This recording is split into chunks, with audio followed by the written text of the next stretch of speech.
அகிலம் போற்றும் பாரதம் இது இணையில்லாமா காவியம் தர்ம அதர்ம வழியிலே நன்மை தீமைக்கு இடையிலே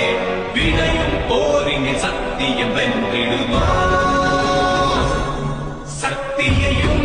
பக்தியையும் ஜென்ம